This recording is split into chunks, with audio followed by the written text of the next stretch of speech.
came partly from an environmental ecological point of view. The bigger the economy gets, the bigger the impact on the planet, and we're not doing a particularly good job at containing that impact. In fact, many of the directions of travel are still in the wrong direction. Climate change, biodiversity loss, plastics in the ocean, even air pollution in some places is worsening. And so questioning the driver of that impact was at the heart of prosperity without growth. The other part of prosperity without growth, and it's a really important part, particularly for this book, is the term prosperity and what it might mean. And so there was quite a lot in that early exploration of what do we mean by prosperity? And typically speaking, it's taken to mean income. It's taken to mean the same thing as the economy. It's taken to mean value added. It's taken to mean the GVA. It's taken to mean the GDP, the gross domestic product, the size of the economy. And yet, actually, when you go back and look at the word prosperity, you find that its origins simply mean in accordance with our hopes and expectations, those things that we aspire to.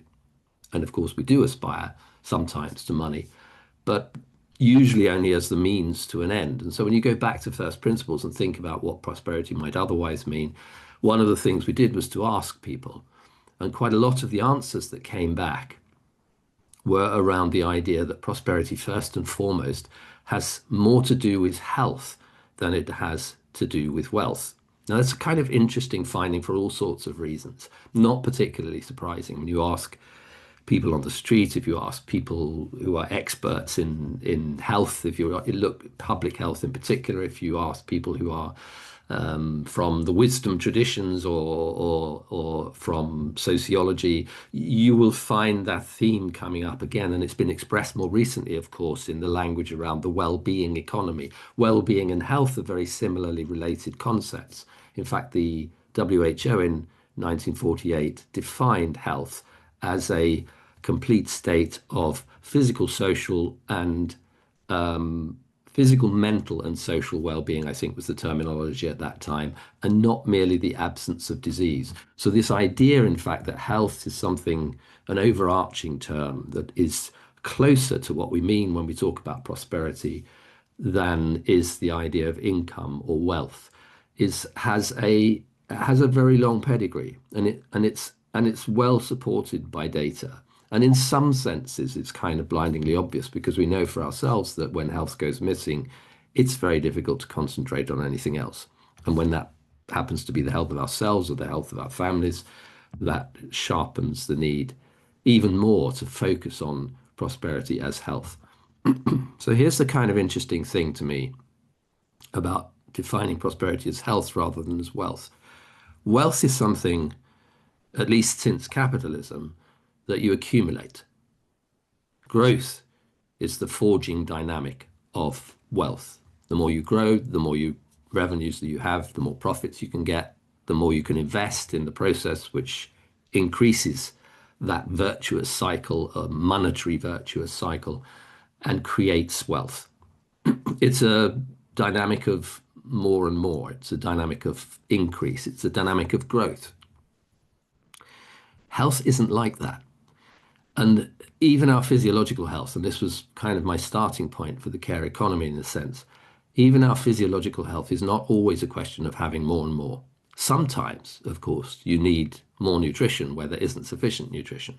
Sometimes organic beings will grow until they reach adulthood, until they reach maturity. So growth is a part of the model of health, but it's by no means the only model of health. It's no means a complete model of health. And it misses out, in fact, that health is ultimately mostly about balance.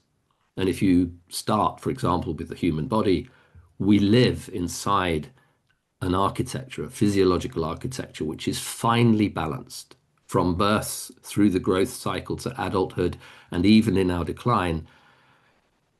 The body oversees the mechanisms of homeostasis, the mechanisms that keep our breathing in a particular range, that keep our blood rate in a pulse rate in a particular range, the readings that keep our temperature, core temperature within a certain range, and the blood values for sugar acid, glucose, dopamine, and many, many other chemicals are kept in a very tight range by a homeostatic mechanism that constantly watches over us, even when we're not conscious of it, and attempts to adjust us back into equilibrium. It's a state of bringing things back into balance.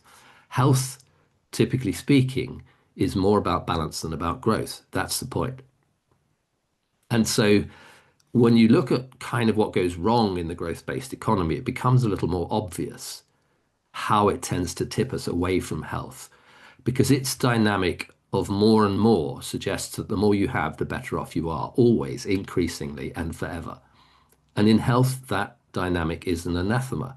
But the trouble is that in capitalism, even if you recognize that point at which more became enough and then subsequently became too much, you would still find that it was very difficult to stop because the system itself is dedicated towards more.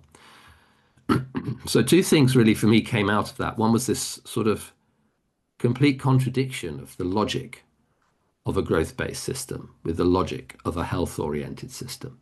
And the dynamic is different. The dynamic of finding balance is different. It's tricky. It isn't just about the pursuit of more. Sometimes it's about the pursuit of less. Sometimes, and indeed always, it's about recognizing where the point of balance lies and not overstepping that mark, and making sure that from an individual point of view, as the individual organism attempts to do, but also at the social point of view, from a social point of view, there is a process of recognizing where health lies in terms of a balance.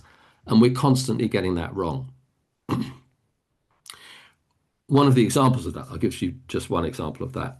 And actually, it was a very personal example because it sort of happened to me while I was writing the book, is the question of blood glucose. And we live in an environment. Well, let me start with another point of view on that. We live inside bodies which are, for evolutionary reasons, more or less addicted to sugar.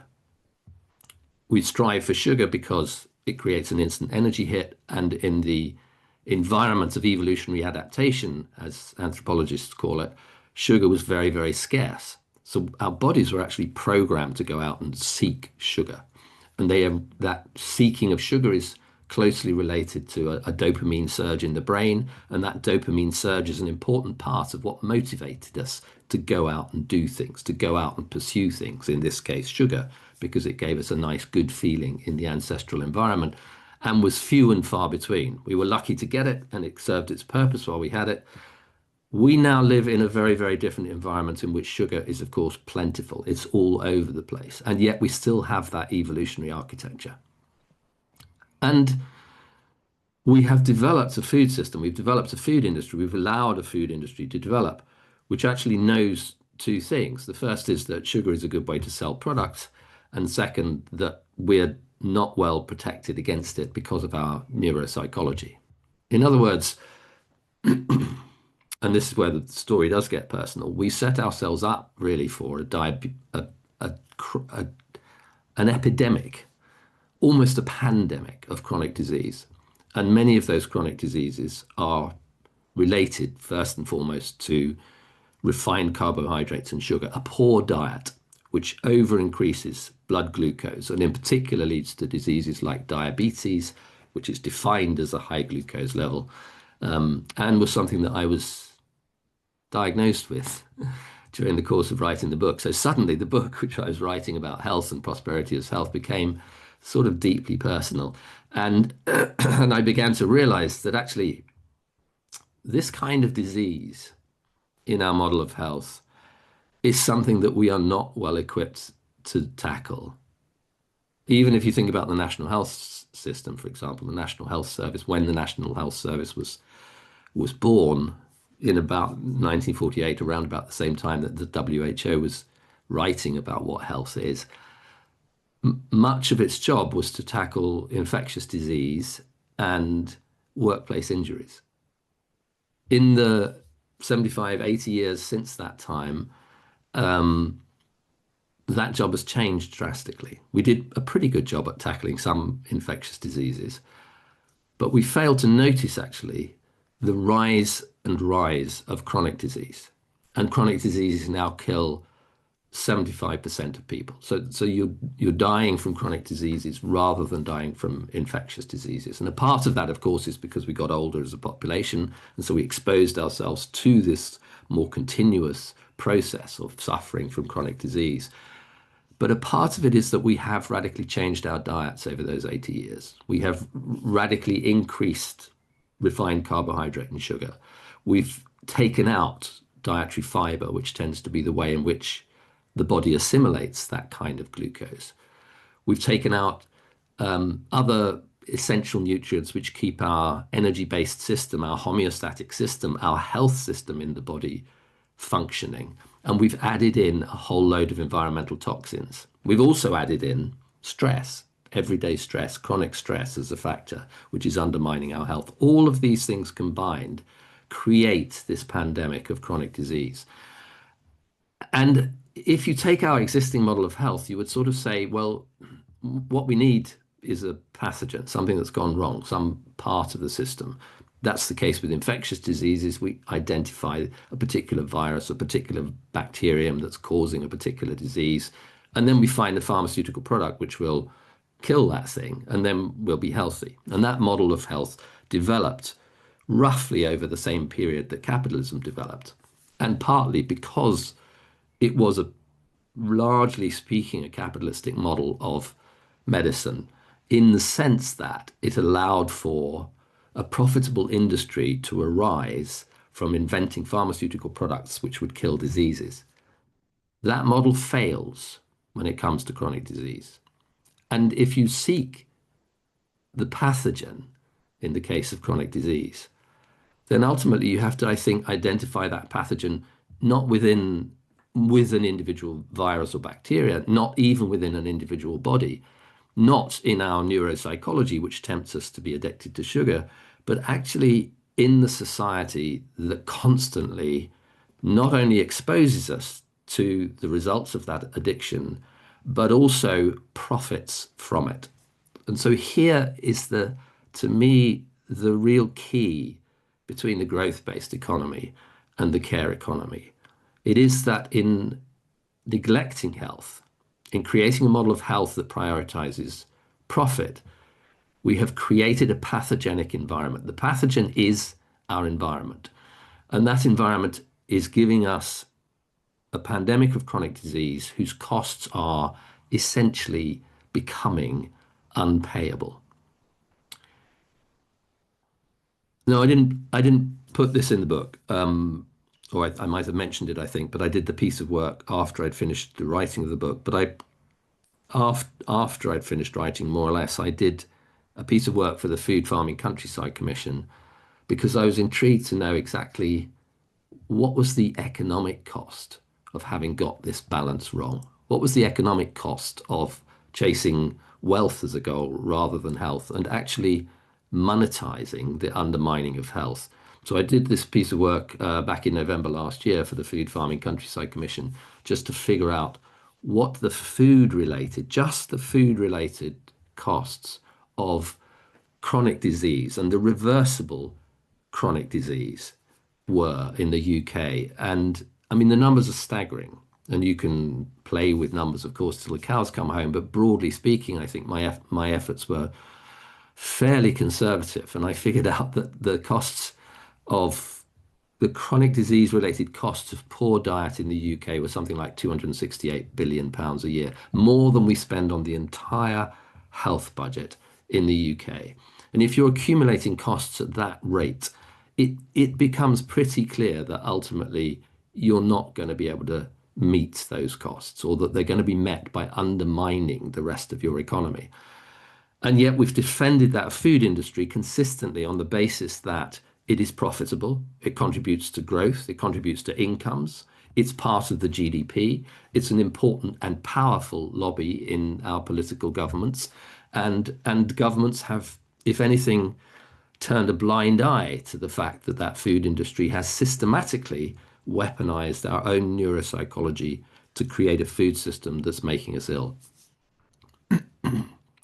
It would be cheaper, and this was another piece of work that I did for the Food Farming Countryside Commission, it would be a quarter of the cost just to pay everyone to supplement their income enough that they could all afford to eat decent, healthy food.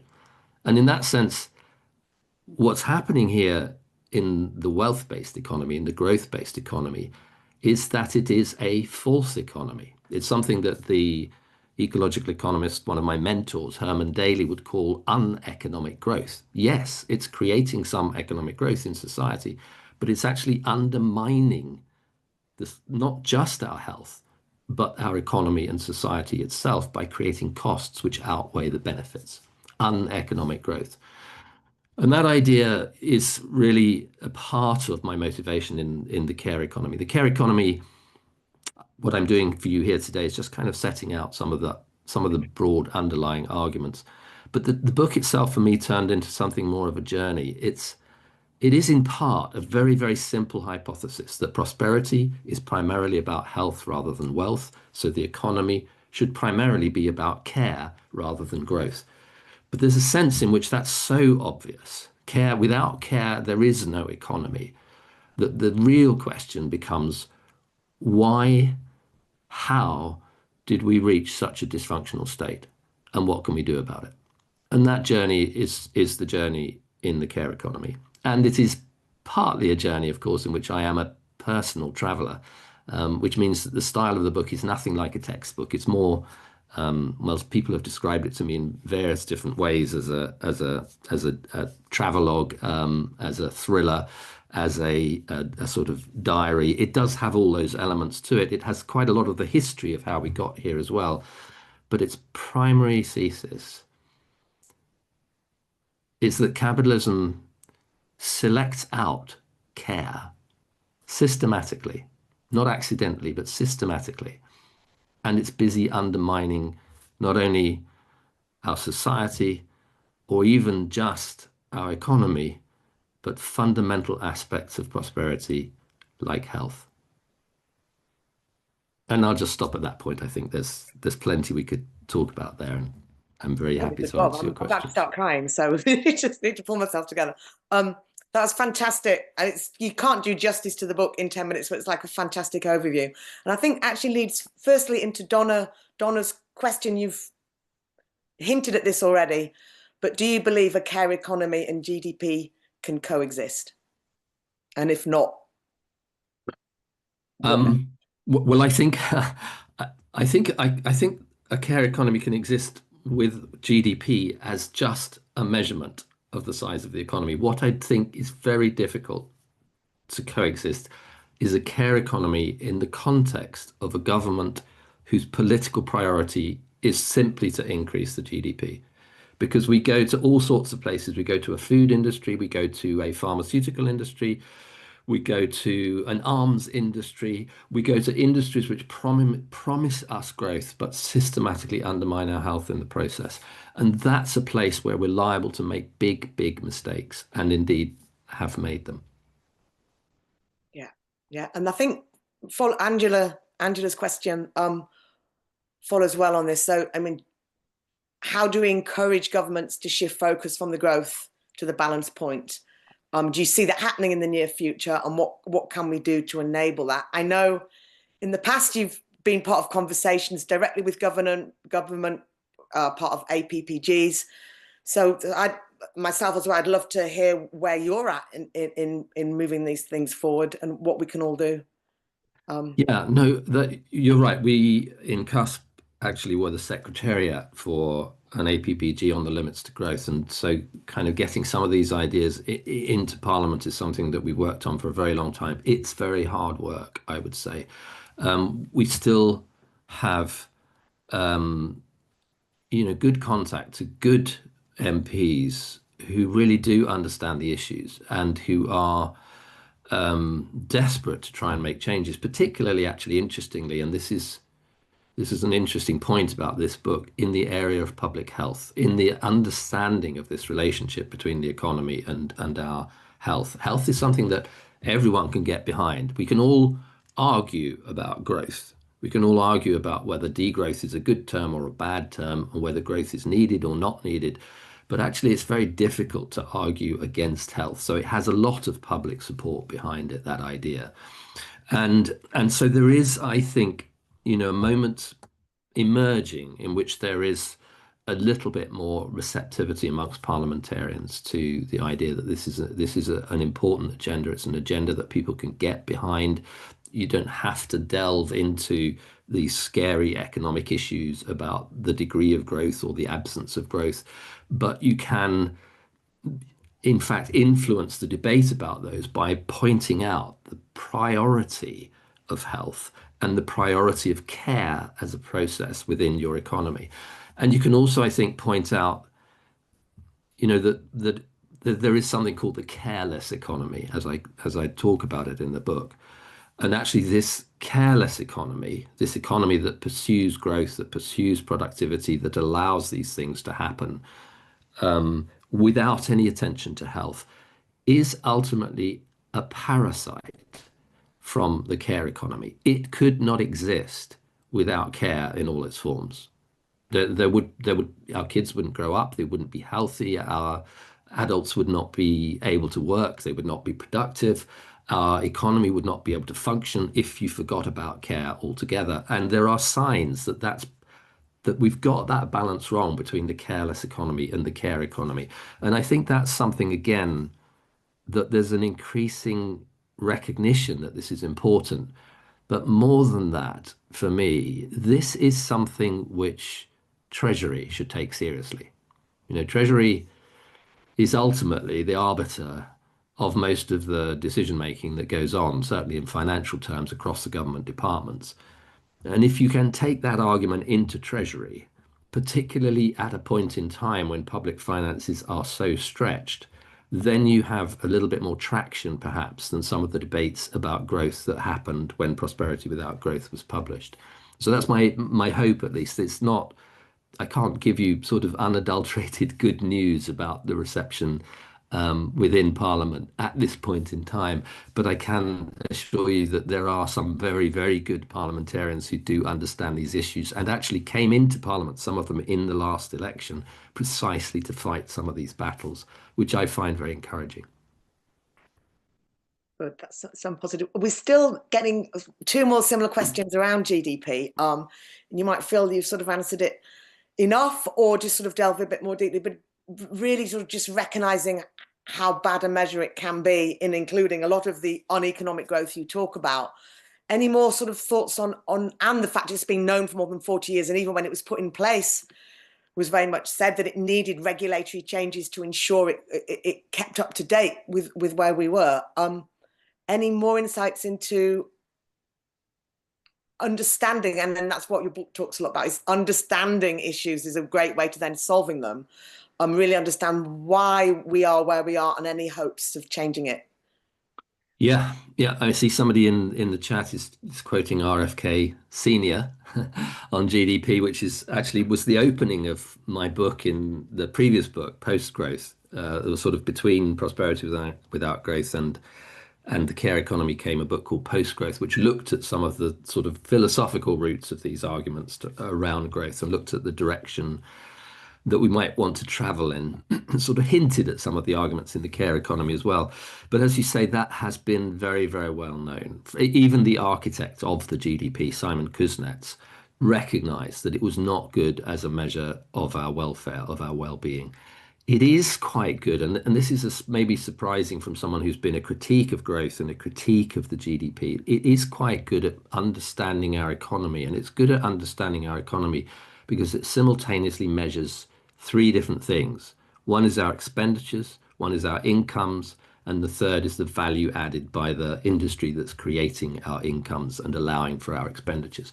And these things are closely triangulated with each other. So they give you an understanding of the dynamic of economic transactions that can be very, very useful in, for example, in government understanding, how much taxation they need, how much debt they need to create or can create, how much they can service that debt, how they can afford to do things. It's like an accounting system. But it's like the accountant has kind of run away with the object of the business. The object of the business is not to create an accounting system or to follow the indicator that happens to be one of the indicators within that set of accounts. The object of the business has a purpose in society, is to deliver services to society, is to better society. And many entrepreneurs actually come into business with precisely that aim. And then, of course, you need the accounts to work. So you need an accounting system that is rigorous. You need an accounting system that's accurate. You need an accounting system that tells you what you can afford to do and can't afford to do. But you don't need that accounting system to tell you what the purpose of your business is. And that's kind of what's happened at the national level, is that the GDP, very useful kind of indicator on a dashboard, has run away with the headlines and has become the single biggest priority in many, many governments. There've been systematically, there've been and periodically, there've been attempts to change that. In fact, when Prosperity Without Growth was published, I had a meeting inside Treasury with the then Chancellor, Alistair Darling. And at that point in time, the Labour government even invested some effort into thinking about different indicators, but they were actually too scared to go out with it. They didn't, they stimulated the effort and pioneered some work inside DEFRA and inside the Office for National Statistics. And then, because they were afraid that this would not be a good thing to go out in public with, they said nothing about it. And it was left to David Cameron, actually, in 2010, 2011, to pretend that the coalition government had come up with an alternative set of accounts. And for then that to fall at the fate of the coalition government and David Cameron's own political career and become virtually invisible today. And we've returned to a government which is just championing GDP growth. But that effort to shift from an indicator which was really only meant to give you a narrow understanding of accounting to becoming an indicator which gives you a goal, a North Star on which the entire well-being of everyone depends. That's been going on for a long time. And the efforts to change that, I think some of them actually are reporting this year. I think there's a process within the UN that's reporting on the national accounts this year. So there are places where that is being explored, but it's still very, very slow. And as we've seen with this government in particular, it is still a firm imperative, at least it appears to be a political imperative, to go out with the idea that the prime aim of government is growth, growth, growth of the GDP. It's great. I'm loving the chat that's been generated as well. Not just lots of questions, which we won't get through all of them, but also people sharing ideas as well. I just want to touch, and I'm not sure if Jo Alexander has read your book, but she's really getting into the heart of the things you talk about when you talk about homeostasis and allostasis, and looking at how the body is. She's asking, what are the balancing mechanisms that could then be applied to business and the economy? You've already started touching on that, but I think you've probably got more that you would expand as well on that line of thinking. Yeah, I think that's a really good question. It's a question that came to me. I knew that I was going to have to come to a chapter in the book which answered the question, what should we do about it? And I, as I was doing some of the background reading, I came across actually the book in which the term homeostasis was first coined by a man called Walter Cannon back in 1932.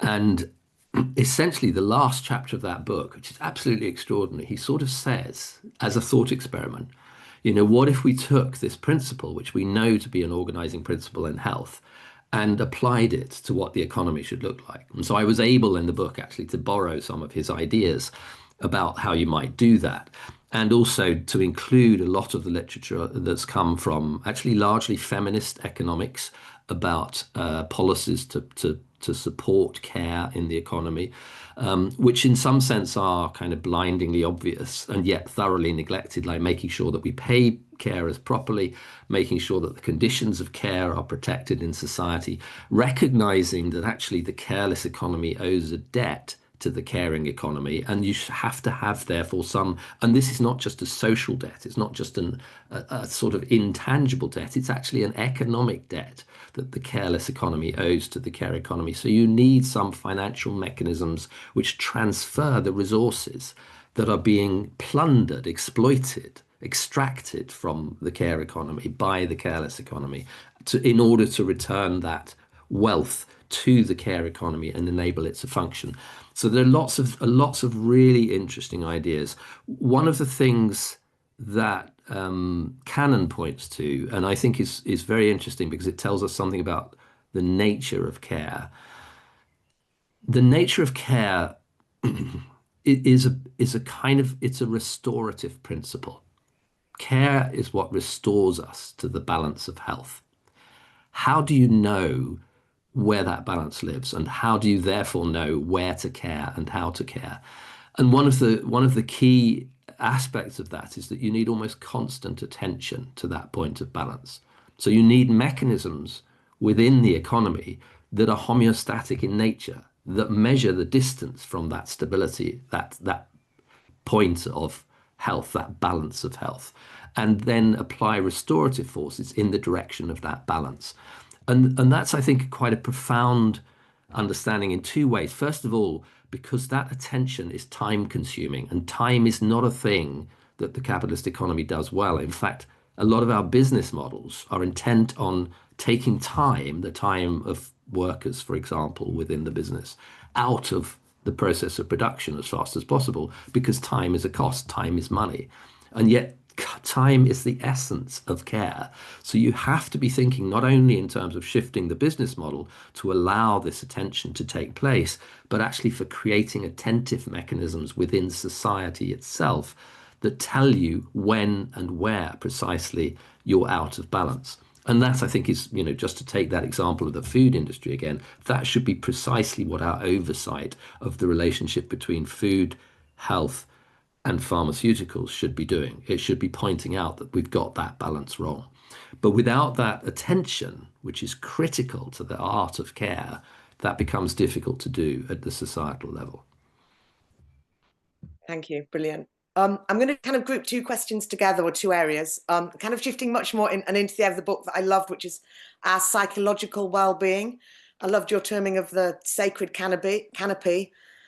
We've talked to this a bit, the pillar of sort of the inner work we need to do. What is making business leaders still addicted to where they don't even need the wealth, but the social standing, their jobs, and perhaps the insecurity we need to face when stepping back from those sort of drivers. So one question's come up asking if you're aware of Sally Waintrope's work, and that's where definitely she's talking about sitting with difficulty with what maybe causes our addiction to consumption.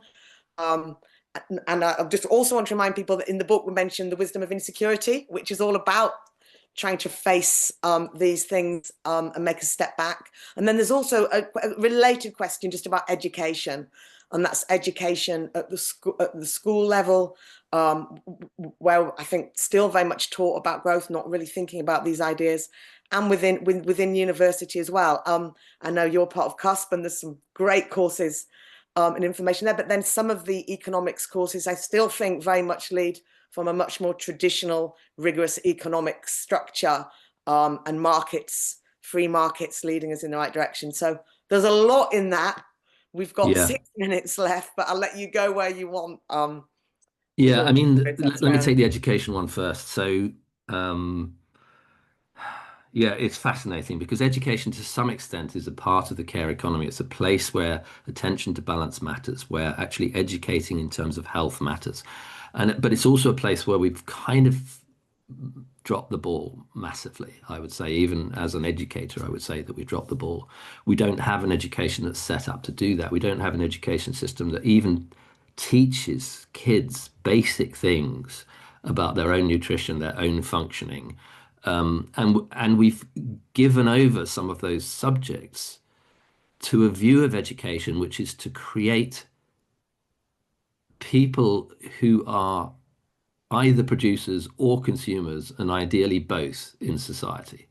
And that's an awful thing to do. Education has actually become a servant of a growth-based economy that is leading us in the wrong direction.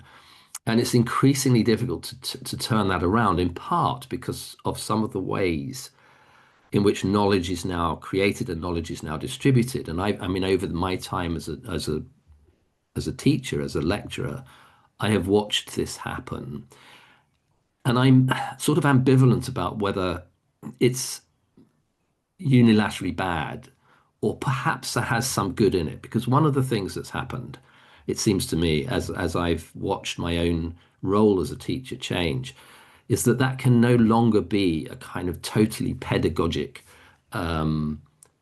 transfer of knowledge from teacher to pupil. Actually, kids don't learn that way. They learn that way less and less. They don't learn very successfully that way. They learn much better by doing and by a variety of different sources of input to their educational process. And they now have a massive set of inputs to that educational process, which simply wasn't available when I first started teaching, namely the internet and, of course, social media. Now, some of that brings with it some real dangers, and we don't have time to get into that entirely. And some of it is antithetical to health. But the point I guess I'm making is that this is a challenge to educators, it's a challenge to the educational system. Not only should you move away from this model of educating kids to become consumers, you now actually have to play a much different role than transferring knowledge from your point of authority to their point of sucking up knowledge. You actually have to be a guide, you have to be a mentor, you have to allow them free rein in what is a dangerous territory, and yet somehow create both their own capacity to navigate that territory and the guardrails that stop it becoming so destructive. And this to me is precisely an act of care because it's looking at the balance of what was happening in education. It's looking at the attention to health in the population that you're teaching. It's looking at the ways in which that balance can be disrupted. And it's providing a restorative force, a force that can keep those guardrails. You can keep kids safe through those guardrails, but you can also give them the capacity to navigate what is becoming a more dangerous territory. And so but that hasn't happened yet. That's the way I see that education has to change, and it has to, it has to accept the internet. It has to accept social media to some extent. It has to accept that AI is coming down the line. It has to accept that its own assessment critiques are and techniques are no longer valid in the world that we're living in. And it has to somehow re-embed education in that process of learning through which kids can access multiple sources of learning and yet stay safe in a dangerous environment. It's a real challenge for education. But it is a challenge that I think helps to address through the lens, it helps to address it through the lens of care. We don't have very much time to address the other one, which is a shame because it's absolutely fascinating. But you're kind of, you're kind of right. What can I say about this? I mean, it was one of the points during the journey of the book where I began to get deeply worried about my own thesis because of this. The WHO makes clear that our health is in part psychological, it's mental health, it's not just physiological. What do we mean by care of the self, care of the psychological self? Well, to some extent, and this is, the truth again about our own psychology, our status matters within that. And so the pursuit of status is something that you could regard potentially as an act of care. And that becomes problematic because if you're just pursuing status through material possessions or power or territorial claims, then you're rushing towards conflict, you're rushing towards war, you're rushing towards aggression, you're rushing towards domination. And these things have nothing to do with health. So all of a sudden, you've collapsed the care economy into the growth economy by suggesting that psychological health also matters. And so we should allow psychological health to happen by an unfettered pursuit of status. Now, I think where my analysis kind of helped to curtail that is in suggesting that care is not just something that you can label any act that you engage in with. It is precisely this restorative force. It's the force that brings us back towards health. And what's known about the unfettered pursuit of status is it does the exact opposite. It creates division. It creates psychological ill health. It creates conflict in the world. It creates territorial domination. It creates war, aggression, and violence, the opposite of care. So there is a sense in which by creating a dynamic from care, this restorative force, we're bringing ourselves back into a usable definition of care rather than a definition of care that sort of allows free rein to almost any activity that we label care just because we have something like a status-seeking part of our psyche. It's not the only part of our psyche. We also have a part of our psyche which is about affiliation, which is about belonging, which is about actually caring for other people. And it's shown that the brain has parts of it that light up when we engage in those activities. And so what we're looking at, in justifying our growth-based economy on the basis that we're caring for status, is we are looking at a process which destabilizes our own psychology as well as destabilizing the world. But in order to address that deeper question that we're talking about, what is it that psychological health consists in? A part of it is having a sense of meaning and purpose. And we have in the consumer society also handed that power to create a sense of meaning and purpose over to consumer goods. And so a part of the task of the care economy is to reclaim that job, is to reclaim that activity of creating meaning and purpose in non-consumerist ways, in ways which don't destabilize ecological health, psychological health, and societal health, which aren't simply about the accumulation of materials to create better status that leads to conflict and ultimately to violence, but actually brings that process itself back into balance and finding in the process, ideally, a sense of meaning and purpose that actually is itself psychologically healthy. And that's the goal. And we might seem to be a long way off it, but having a lens through which to look at that seems to me to be absolutely vital. Fantastic. Thank you so much, Tim. I really don't want to call a halt to this conversation because there's a lot of people in the chat as well who would really like to continue this. So all I can say is read the book. It's absolutely fantastic. I actually think I'm just going to start again and go through. There's so much in it that I want to think about and ponder on. Please do get in touch if you want to continue these conversations. They're absolutely the conversations, Tim, we're trying to open up with business leaders because we think this is absolutely critical to getting the change that we need and starting to really think about what true prosperity is for them and the legacy that they want to have as well with their families. So huge thank you for your time. It's been absolutely fantastic, and look forward to keeping in touch in the future. Brilliant. Thanks very much for everyone else, and just get in touch, Samantha@businessdeclares.com to continue. Thanks. Thanks, Samantha. Thanks, everyone. Thanks very much. Thank Bye. you. Thank you.